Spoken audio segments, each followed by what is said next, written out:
¿Qué te pareció el gobierno de Lugo? La verdad que el gobierno de Lugo, para mí, personalmente, configuró una posibilidad de alternancia real, positiva, con muchos problemas y errores, con muchas dificultades, pero finalmente era el cambio que tanto queríamos, ¿no? Fue como una situación inesperada, un sueño. Varias generaciones del Paraguay habían esperado eso por años y fue un momento de explosión popular. Y el balance en general no es malo, por los números que se ven y por las cifras, si bien no era ideal, tampoco era un estrepitoso fracaso. Y después de lo ocurrido, ¿te parece viable una alianza con los liberales? Es muy difícil. Lo que está pasando es que varios sectores liberales, no contentos con lo que se hizo en la cúpula, están contactando con nosotros. Entonces quizás orgánicamente con el PLRA como institución va a ser imposible. Pero con algunos sectores como los de Luis Alberto Wagner, el de Víctor Ríos, o liberales independientes o descontentos, yo creo que se puede conformar una interesante alianza, una suerte de concertación que puede ser muy llamativa inclusive para la gente, ¿no? Una concertación por encima de la dirigencia tradicional. Puede ser uno de los escenarios posibles después de lo que pasó el 22 de junio. En caso de ser electo, ¿a qué bloque económico apostarías y por qué? Hay que entender que el mundo se ha vuelto multipolar en estos días, en estos años. O sea, aquella vieja dicotomía de Oriente-Occidente, de cortina de hierro y toda esa cuestión desapareció en el mundo. Incluso Estados Unidos, como unipolaridad del mundo, también está teniendo sus debilidades ya conocidas. Europa está en una gran crisis económica. Algunos hablan hoy del BRICS, donde está Brasil, donde está Rusia, donde está, por supuesto, la India. Bueno, son posibilidades concretas de nuevos mercados más que interesantes, y entre esos mercados China, por supuesto. Creo que lo que hay que apelar ahora es no a estar con un bloque económico, sino que hacer un mundo o acceder a un mundo multipolar, pero siempre en organismos regionales como Mercosur y UNASUR. ¿Te parece correcto que haya bases militares estadounidenses en Paraguay? ¿Y qué harías al respecto en caso de que no te parezca saludable? Y no es lo correcto, ¿verdad? Yo siempre suelo decir que sería lo mismo que proponer una base de entrenamiento militar en la Florida o en Nueva York, ¿verdad? De Paraguay. Es el viejo tema de creer que porque uno es más débil debe ser sometido a todo tipo de designios de las potencias. Lo que yo abogo es más bien por una independencia en ese sentido, por una autonomía verdadera y, por cierto, por una capacidad de controlar nosotros nuestras propias fronteras, no ninguna potencia extranjera, incluyendo las regionales. Eso sería el ideal de un país realmente independiente. ¿Existe la posibilidad de crear alguna ley de soberanía nacional que prohíba la instalación de bases extranjeras acá en Paraguay?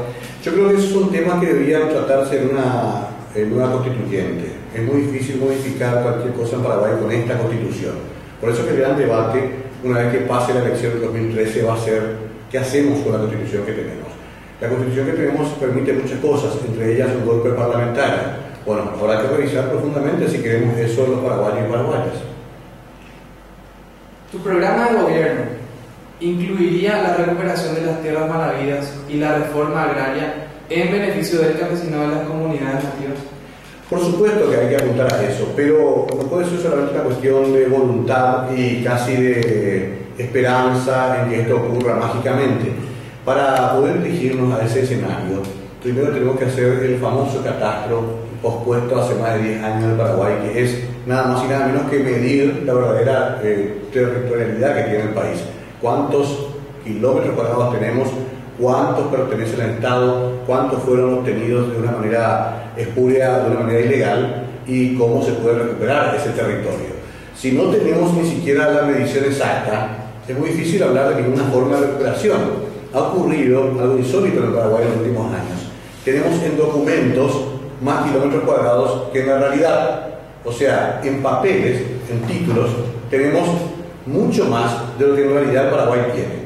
Lo cual, por supuesto, que incide en la cuestión de que en la confusión siempre ganarán los poderosos. No se ha podido amojonar tierras como la de Ñacundaí, no se ha podido avanzar sobre antiguos casos jurídicos, inclusive se ha retrocedido, como el caso de las famosas tierras de Blas N. Riquelme en Curuguatí. donde retrocedimos incluso de un avance que había hecho no este gobierno, sino que el gobierno de Antefrutos. Y sin embargo, hasta eso se ha retrocedido en el ámbito judicial. Bueno, entonces, primero, medición exacta de nuestras tierras y segundo, una justicia que no esté solamente al servicio de los poderosos. ¿Por qué te parece que no se pudo hacer la mesura en el gobierno de Lugo? Evidentemente que el gobierno de Lugo choca con una estructura durísima que proviene de la dictadura, fundamentalmente. Esa estructura se conmovió muy poco en abril del 2008. Si bien tuvo como una especie de susto inicial por el triunfo de Lugo y la Alianza, enseguida se reacomodó, no se pudieron tocar muchos de los sectores más sensibles como el Poder Judicial, por ejemplo. El parlamentarismo volvió a imperar por encima del Poder Ejecutivo. En ese Parlamento hay referentes muy conocidos de la estructura autoritaria y por lo tanto en 4 años terminó ese sueño de una manera abrupta. En realidad Lugo solo no iba a poder jamás contra esa fortaleza tremenda que tienen los sectores más conservadores del Paraguay, donde están los terratenientes, los dueños de los más grandes capitales y por cierto también el gremio agroexportador y ganadero. Con esos sectores ya alcanzó de sobra para tumbar un gobierno y por eso es que tenemos que pensar mucho en qué vamos a hacer en 2013 en el caso de una nueva victoria, porque con esta misma estructura es casi seguro que lo tumben más temprano que tarde. ¿Qué opinas de Monsanto, Cargill y las demás transnacionales que imponen el modelo capitalista de agroexportación en Paraguay? Estuve viendo la documental francesa sobre Monsanto, es muy reveladora, creo que todos tienen que verla. Ahí se explica bien la esencia misma de estos negocios que pasan por encima de soberanías. Es muy interesante que ahora salgan autos lujosos en Asunción a agitar banderas paraguayas alegando soberanía y sintiéndose ofendidos por intromisión de los países del Mercosur y UNASUR. Pero en realidad la verdadera soberanía está en ponerle límites a estas empresas multinacionales, transnacionales, que no reconocen ningún tipo de soberanía territorial ni alimentaria de un país como Paraguay, ¿verdad? Acá se estaba yendo un camino lento, pero interesante, de ir poniendo esos límites. Desde la CENAVE, Miguel Lovera estaba haciendo un trabajo muy interesante, desde la CEAM, Oscar Rivas también, por eso fueron rápidamente demonizados, atacados. En legislación no se pudo avanzar mucho, al contrario, se estaba retrocediendo por el fuerte lobby de estas empresas en el Parlamento, donde siempre es muy flexible la voluntad de nuestros parlamentarios. Entonces acá habrá que hacer otra vez una reconstrucción del trabajo que apenas había iniciado. Ponerles límites, dejarles dentro de un marco legal donde se respete la vida, donde se respete la soberanía alimentaria y donde se respete fundamentalmente al ser humano. ¿Tenés un posicionamiento con respecto al proyecto de ley de bioseguridad? La verdad que estábamos comenzando a estudiar el tema con la gente de la CEAM fundamentalmente. Todavía, digamos, tengo muchos baches en este tema y no quiero improvisar, no quiero inventar, ¿verdad? No quiero ser también el candidato que sabe todo y que contesta todo. Pero estoy tratando de informarme mejor y estoy sí seguro de que esos son temas fundamentales que tendremos que encarar para una campaña conjunta de los sectores progresistas de aquí a menos de un año. Pero por el momento me gustaría reservar la respuesta para no decirte cualquier macana.